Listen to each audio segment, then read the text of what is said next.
Hello, and welcome to another election edition of Mr. Nowak's Classroom, the virtually irrelevant podcast. Very exciting time in Canada, in Renfrew, Nipissing, Pembroke. And today we're joined by NDP candidate for our region, Dan McCarthy. Dan, thank you so much for joining us. It's a pleasure. First of all, what is it like to campaign on a day-to-day basis? Do you ever get to sleep? Last night wasn't a good night for sleeping. Okay.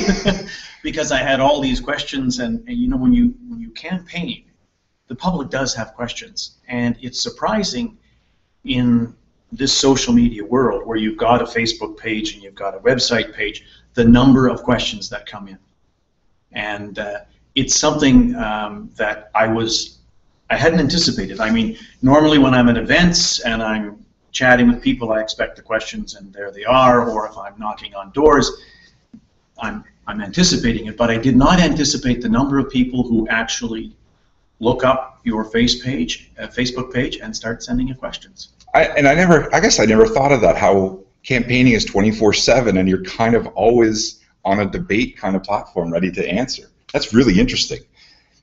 Let's talk about your background. Your background as a lawyer. Can you talk about that and maybe why you've decided to run? Well, I can start. Actually, I grew up in Winnipeg. I grew up in a working class family. There wasn't a lot of money. I was the oldest boy, and I wore hand-me-downs, so that was sort of gives you the idea. Yeah.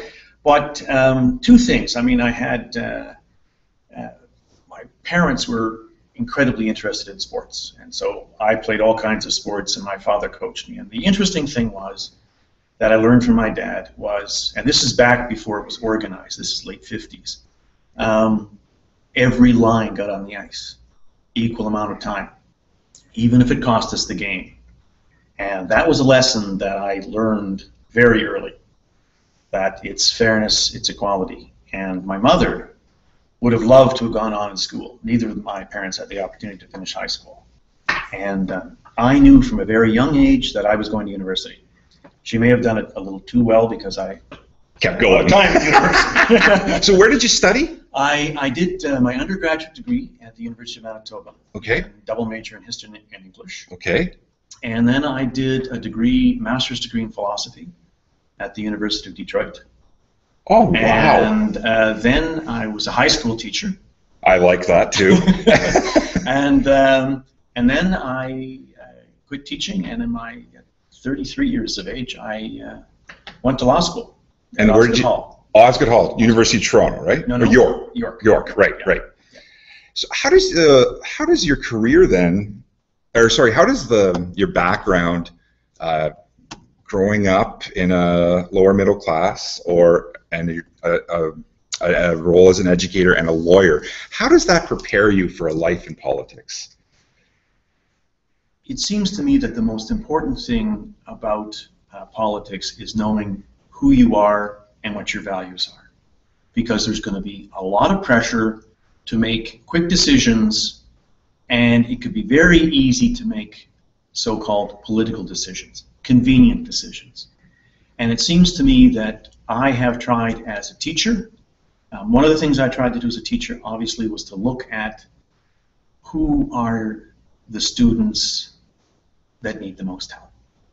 How do I give them the recognition they need? Well, because others, they probably don't even need me in the classroom. They're brilliant. They can move ahead. I'm sure you've faced that. And then with working with as a lawyer, I started working with the union, and I did nothing but workers' compensation. Working with injured workers, just trying to get them not only compensation but dignity, trying to get that, yes, they were hurt, they deserve compensation, and they deserve their day in front of the board. So I started with that, and then it grew, and I ended up with the Carpenters Union for the last 17 years before I retired. And I was essentially the executive assistant to the vice president, looked after all of Canada. Wow. Now that made for long days because Newfoundland is early and Victoria is late. But it was the same thing. You just trying to promote workers and their jobs, and working with the contractors. to make sure that the jobs went union and that they were done on time and under budget. So it was, and because of that position, I got to do literally all hats. I worked with the training, I worked with apprenticeship, I worked with the magazine, I worked with administration, constitutional work, collective bargaining. It was a real broad area, but always the same theme, always looking for the common good, trying to promote more equality and justice. Which fits into the NDP philosophy very, very nicely. That is why I've been NDP virtually all my life. So you touched on a couple of the things that I'd like to talk about helping the people who are disadvantaged. And I think a lot of our listeners would be surprised at the median income of families in Renfrew, Nipissing, Pembroke. What are some of the things that you would like to see, or the NDP would like to see, to help these disadvantaged and maybe help what we call the middle class? Our notion, the NDP notion of the middle class, and I'll make this very clear, is there's the 1% who has, and there's the 99%. And it's very interesting, if you talk to people, they might say, well, I'm lower middle class, or I'm aspiring middle class, or they don't say, I'm really poor. They have their dignity, they see themselves as a functioning person in the society. And so when we say middle class, we're looking at the 99%. So I wanted to make that clear. Yeah. I'm not going to get into socioeconomic status that if you make a penny over 32,000, you're in this. And it's so difficult to define. So I just want to make that very clear. We look at that as a very broad. And some of the things that we're looking at, because it's clear that the economy is not serving everyone. It's not a fair economy. There is a reason why we have the protests against the 1%. And so small things, investments in infrastructure create jobs. So that obviously is important.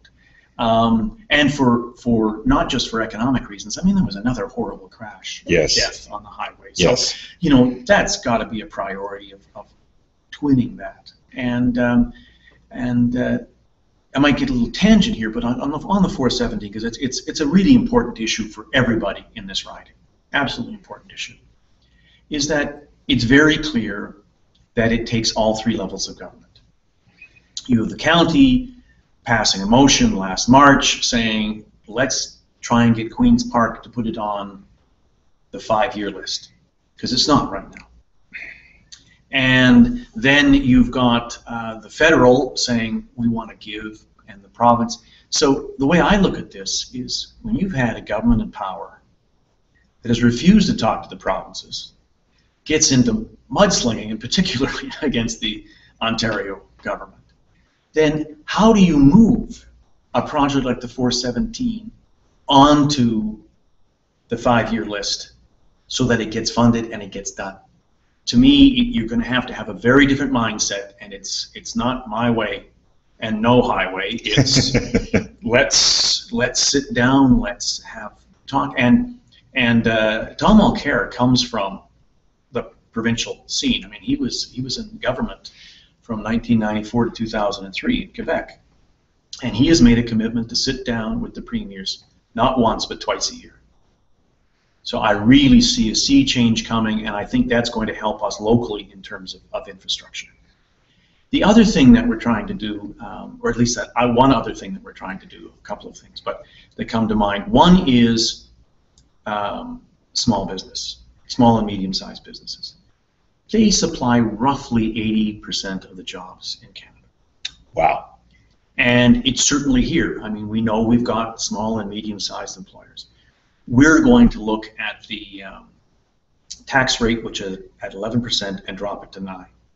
That is significant impetus to have money back in small business so they can expand and they can hire more people. Which also dispels sometimes the myth that the NDP will raise taxes, and it dispels that a little bit. Well, we are going to raise taxes, but it's going to be targeted.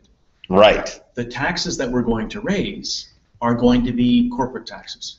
corporate taxes in this country went from roughly 22 down to around 15. That's the range. Yeah. Significant range. Right. So what has been the result of that? Corporate Canada is sitting on $600 billion of what Carney called dead money. Our, Bank of Canada governor said it's dead money. It's just sitting there. But what's even worse is the latest reports I've seen is $200 billion of that is sitting offshore in tax havens. Wow. And do you know how it got there? The Conservatives took $300 million out of the Canada Revenue Agency's budget, laid off 250 people in the department, and that 50 senior tax haven specialists, laid them all off.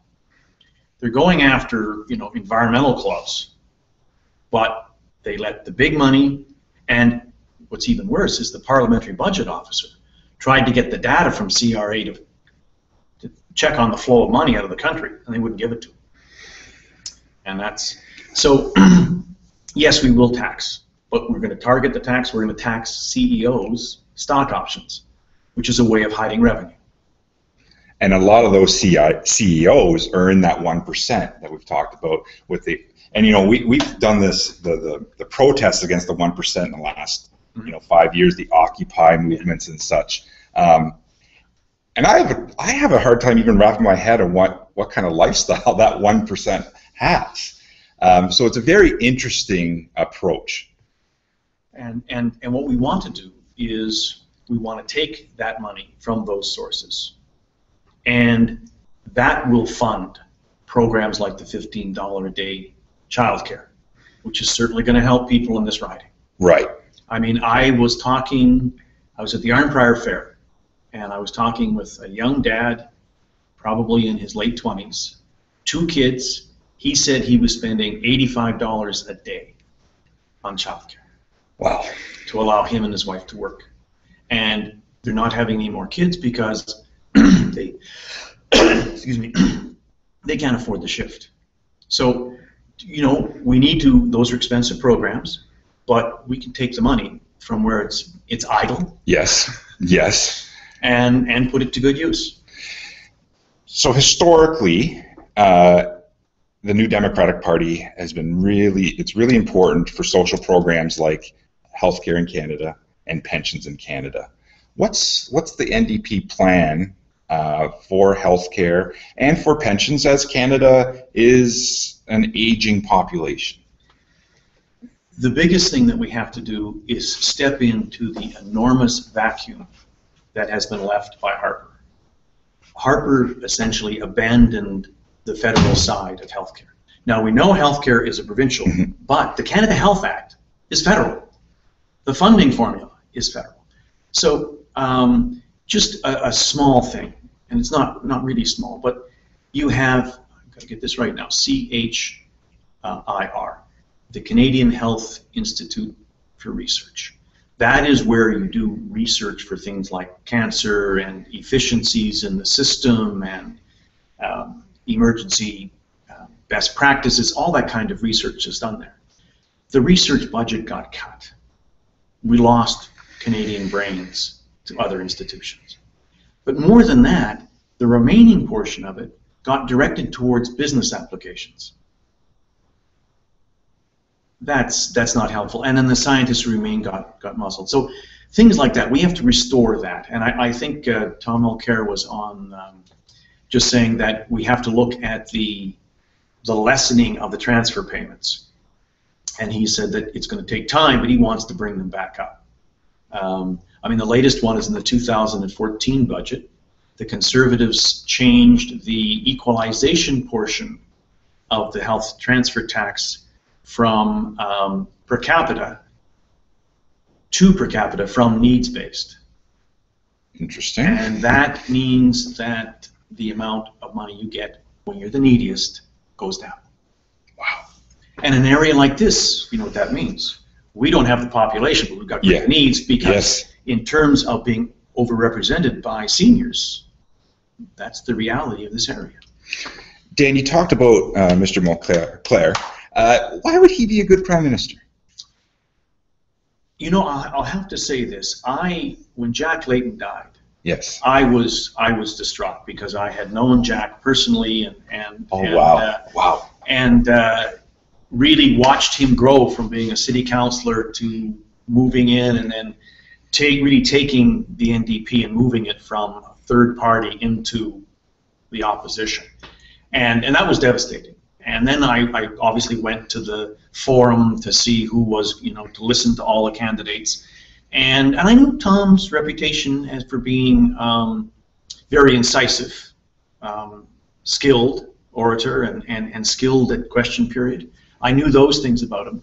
But what I didn't appreciate was just how experienced he is and professional. And I was very impressed. I don't know if you know this. In 2003, he was the Minister of Environment and Public Safety, whatever it was, in Quebec. And it came to his desk a bill that would hive off a part of a public park and give it to condo developers. And he refused to sign it, and he resigned as the minister. Interesting. And that, to me, speaks volumes about a man who says, no, I've got principles. I'm here as the Minister of Environment. Why should I be signing off on a deal that was struck somewhere else that affects the people whom I'm supposed to be protecting? Which then, there's parallels then with that example for you, where how do you balance the needs of the Renfrew-Nipissing-Pembroke electoral district and then the party lines? I'm sure that's a pretty tough balance. It's interesting because under our parliamentary system, in fact, a member of parliament has three duties. One is to the views of their constituents, so the people of Renfrew-Nipissing-Pembroke. The second is to exercise best judgment. And the third is to remember you're in a party and that it is a party-driven system. But it's really interesting. For example, we already mentioned the 417. That's an easy one because the views of the constituents in Renfrew-Nipissing-Pembroke are very, very uniform. Right. Very, very uniform. But we have an issue in the offing, assisted death, in which there are going to be strong voices all across the spectrum. Yes. All across the spectrum. And interestingly enough, if you think about capital punishment, Canada got rid of capital punishment in the late 60s. The public at that time was around 70% in favor of keeping it. Really? But Parliament and parliamentarians exercised their best judgment, and they moved the country forward. So that is sort of your best judgment, but it's happened, and it's going to happen again. And then there are times when you say, for example, one of our main planks of our platform is to return the retirement age to 65 from the proposed 67 that has been moved by Harper. And to me, that's easy party line because it's out there, it's part of our platform. When I'm voted in, people will know that that's part of the NDP platform. Yep. So those are probably three examples. And the tricky part is going to be how you balance. But certainly, we've all just listened to the Duffy trial, and we all knew that the PMO was extremely controlling. Now we have conservative candidates all over the place just not speaking out at all. So, I think it will be much easier for me to improve upon that scenario. Okay, so you talked about Mike Duffy and the controversies that the Senate has had over the past, let's say, term. What's the NDP plan for the Senate? We are for the abolition of the Senate. Okay. And the Senate, it's appointed. We know that the nature of the appointments do not reflect the sober second thought that is supposed to be given. Appointments are there for MPs who have lost their seat, for party fundraisers, for party faithful, you know, and the list goes. And that's not to say that some of them don't take their job as a senator seriously. I don't want to paint everybody with the same brush. But the reality is we spend enormous amounts of money. We'll keep talking. The beauty of podcasts is that I can get a phone call. I'm just going to mute that. And I'm sorry about that. So as I was saying, Adam, what did come out at the trial that I found very, very disturbing is here the Senate is paying for an independent audit from an established auditing firm, and the PMO intervenes in the process, gets the conclusions of an internal private document, and then instructs the Conservative senators on how to vote and what to do. And to give you an idea, I'm not too sure if you're familiar with Bill 377. Tell us more. Okay, 377 is the anti-union bill. Yes. It is the bill that, although most unions are under provincial legislation, so the federal government is trying to use the Income Tax Act as a way to get around. Most legal scholars have said it's unconstitutional, but that doesn't stop them. But the important point is it went to the Senate. The Speaker of the Senate said, you cannot do this. The Conservative senators challenged the Speaker and overruled them, and then made and this is the last day that they were sitting, then made a change to Senate rules so that they could then approve the bill. Now, theoretically, this is a private member's bill, but we know what that's all about. It's part of the anti-democratic process. Private members' bills attract less scrutiny than government bills. So this government likes to put things through as a private member's bill, but that was not a private member's bill. So, with the House of Commons, where we have elected officials, is that enough to provide that extra insight to make sure a bill is right for the country? Well, right now, the Senate is a rubber stamp, so there is no second sober thought. Let's call a spade a spade. The other thing is, obviously, what you have to do is you have to restore respect for Parliament and parliamentary institutions. You have to get rid of omnibus bills, and you have to recognize that there's a role for the government and for the opposition parties to debate and to have a fulsome debate and not closure. I mean, isn't it? I think the statistic that I heard was that the Harper government has used closure more than every other government in the history of Canada together.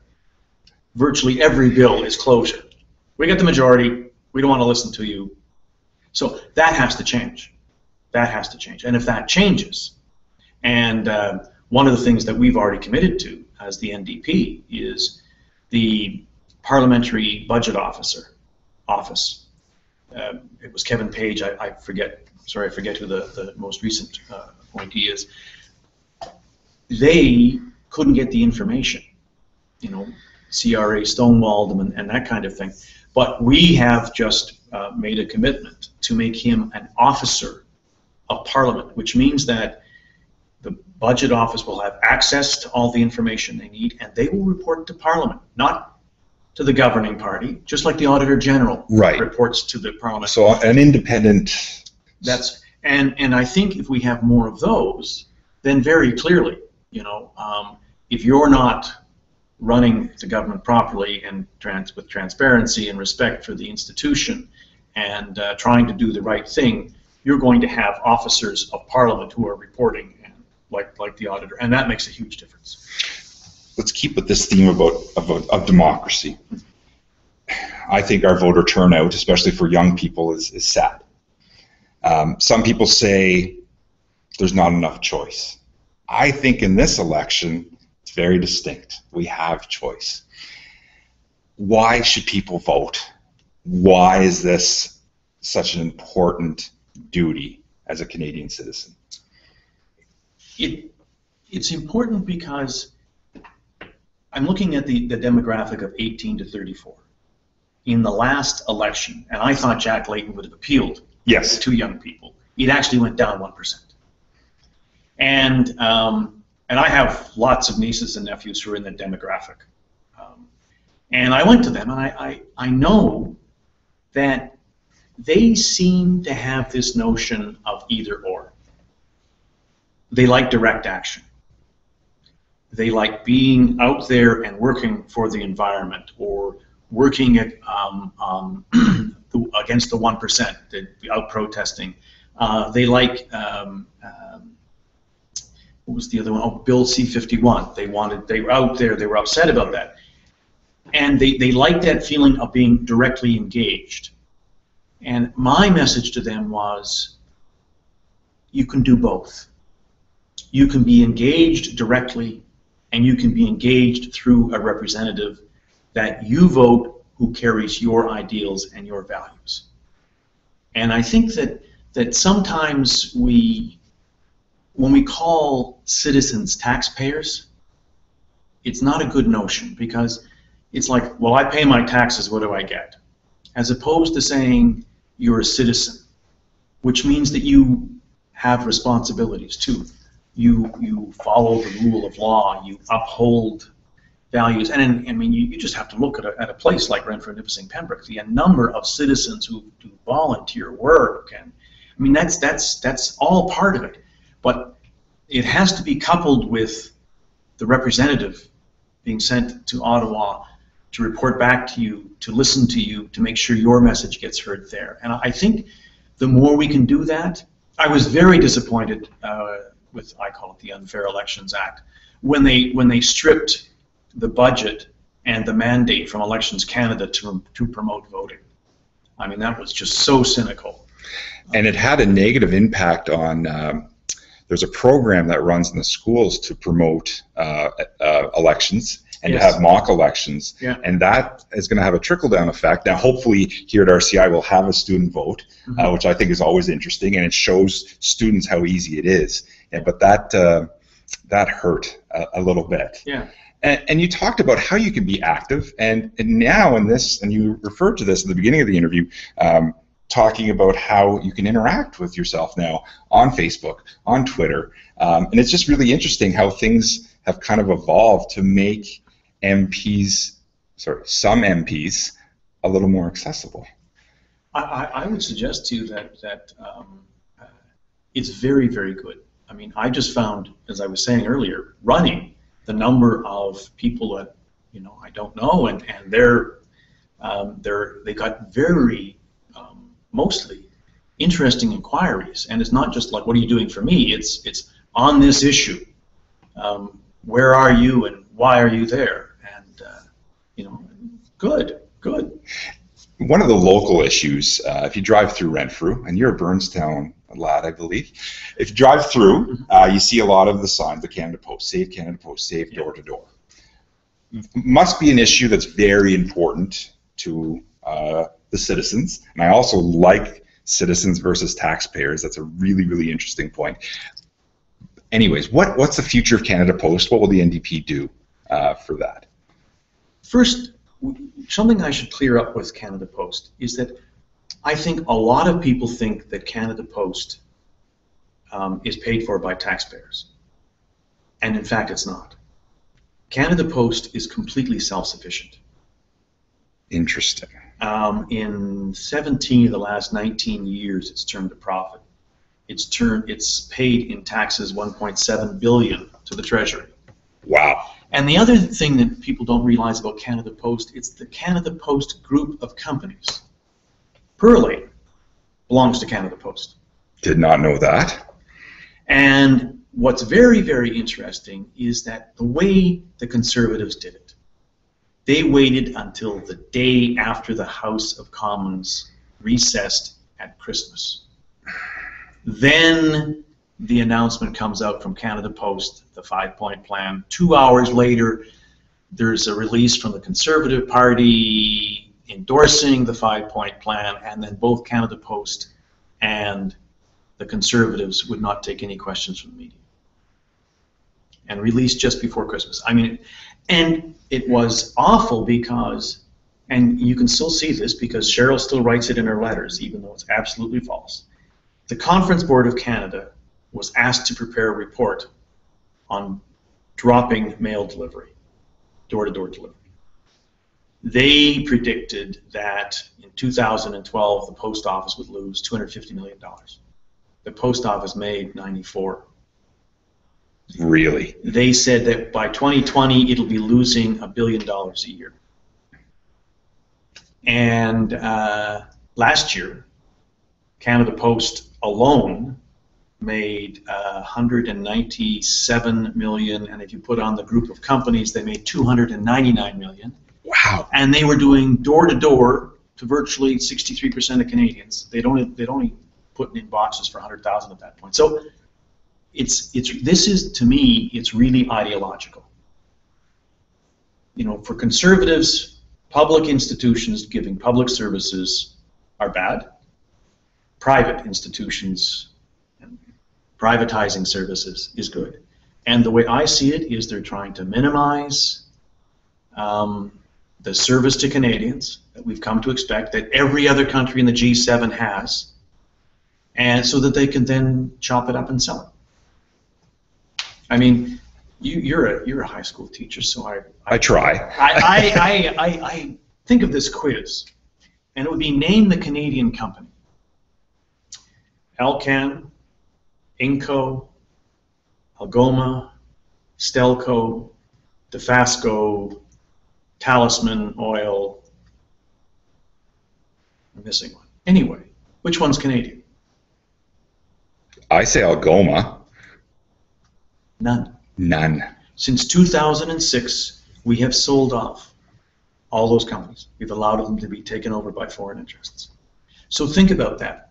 Just those 7 companies, the headquarters that they had, that had engineering departments, IT departments, research and development departments, middle management jobs, clerical jobs, good jobs for graduates of this high school who went on to university to get an engineering degree or whatever, or went to college and took management studies, whatever. Those were 8 big headquarters, and they made the decisions on Canadian resources in Canada. Now they're made in India and Australia and China, and United States, but not Canada. And so that comes back to the brain drain. Not only has research been cut, manufacturing jobs, but also if these big companies are going, I want people to come back to Renfrew. I think it's a great spot. So that's really interesting as well.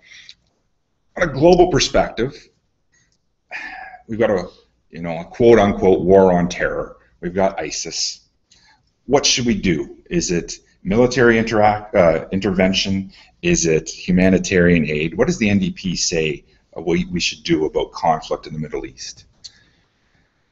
There's no doubt that it's an extremely complicated position. You just have to look at who is allies with whom.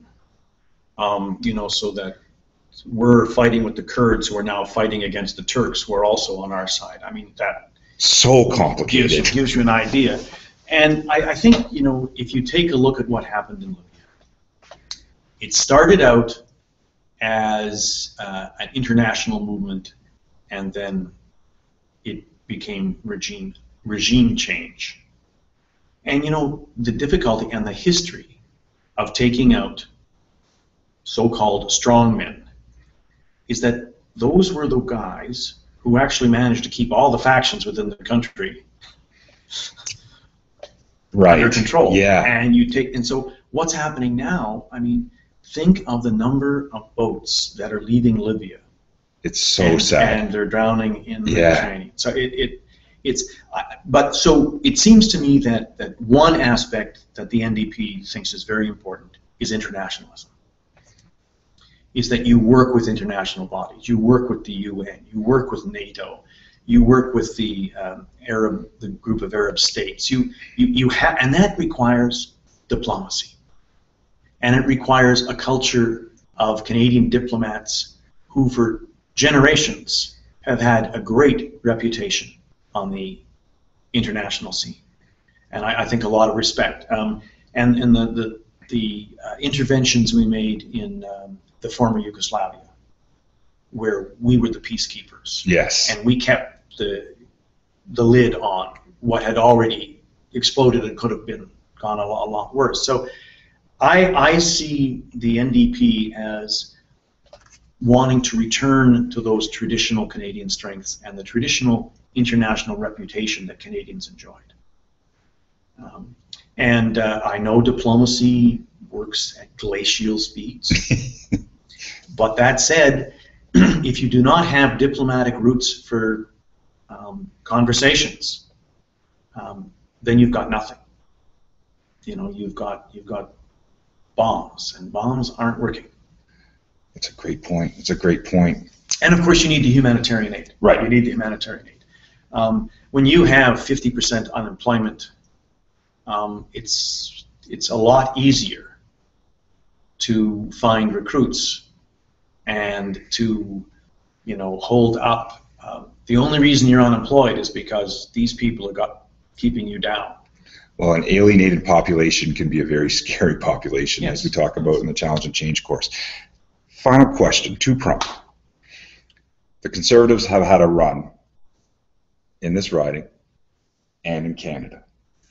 Why is it time for change in this riding? Why is it time for change in Canada? Well, let me start with Canada, the big picture. In almost 10 years of rule, we've had nothing but deficits. We've had an economic plan to put all our eggs in the commodities basket, especially oil, the energy superpower. And we all know that commodities go up and commodities go down. And right now we're down and we're really feeling it. But perhaps more importantly is we lost 400,000 jobs in manufacturing. 400, and those were good jobs. Those were living wage jobs. And we not only lost those jobs, but we lost the industrial capacity. So we've got a low dollar again, but that doesn't necessarily overnight. It's not like you're firing up these factories again. Mm-hmm. They're gone. Mm-hmm. They're gone. They're relocated. We have 200,000 less jobs now than before the 2008 recession. So I really think that the country has been mismanaged. It's been managed ideologically. We're currently, we'll find the actual numbers on Tuesday, whether we make the 6th month of, and therefore technically in recession. Right. It comes out on Tuesday. But this is made in Canada. We're the only G20 country who's had 5 consecutive months of negative growth. And the reason for that is the Conservatives made an ideological decision that they wanted to balance the budget, so they contracted everything. They took money out of the economy, and the economy is too fragile. So I think there's a real mood for, and plus, I mean, just when parties stay in for a long time, they tend to get arrogant. They tend to quit listening. They tend to think that they know more than Canadians know, and I think Canadians resent that. And I think that segues into what I'm experiencing in this local riding, is that, as you say, door-to-door delivery is huge in this riding.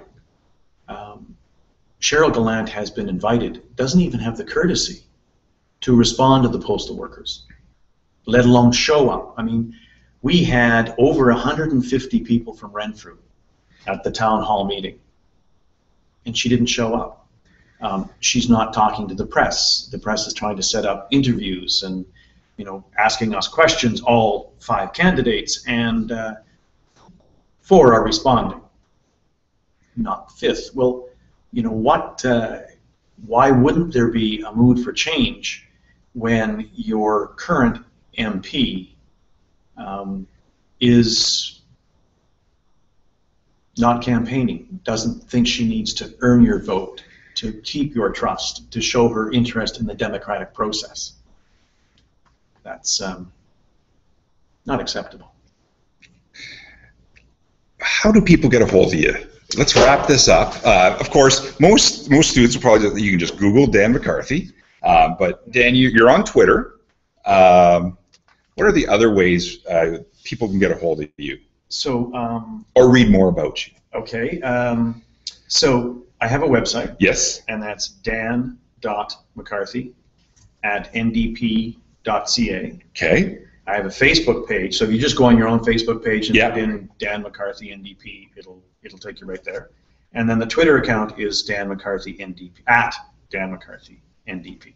Awesome, awesome. So all you social media gurus out there, check out Dan. Get out and vote if you're of age. Get involved. This is a marathon of a campaign, and we still have, what do we have, 8 weeks left still? About 7.5. 7.5. So it's the longest campaign in Canadian history, or close to it? Second longest. Okay. I think. And I know this is, you're trying to wrap this up, but you know why this is the longest campaign? Tell me. Because when they passed the Unfair Elections Act, buried in the middle of it was a change to the financing rules. So it used to be that a minimum campaign is 36 days with the vote on the 37th. And we've had campaigns that were 40 days, 42 days, 45 days. That happens often. The amount that you're allowed to spend did not expand if you added 5 days a week. The Unfair Elections Act added 1/37th of the 25 million cap. In other words, about 700,000 a day. So by calling the election at the beginning of August, it means the Conservatives now are allowed to spend $51 million. And it also means that taxpayers pay them back half of that. The other parties can't raise that kind of money, so it gives them a huge advantage to buy television time in September, October. And we've seen that television time. Drives me a little nuts, but that's for our listeners to come up with their own opinion. Whether you agree with my views or Mr. McCarthy's views, get out and vote. It's your democratic privilege. It's your democratic right. This has been a special edition of Mr. Nowak's Classroom, the virtually irrelevant podcast, election edition. Happy back to school. Happy September. Take care.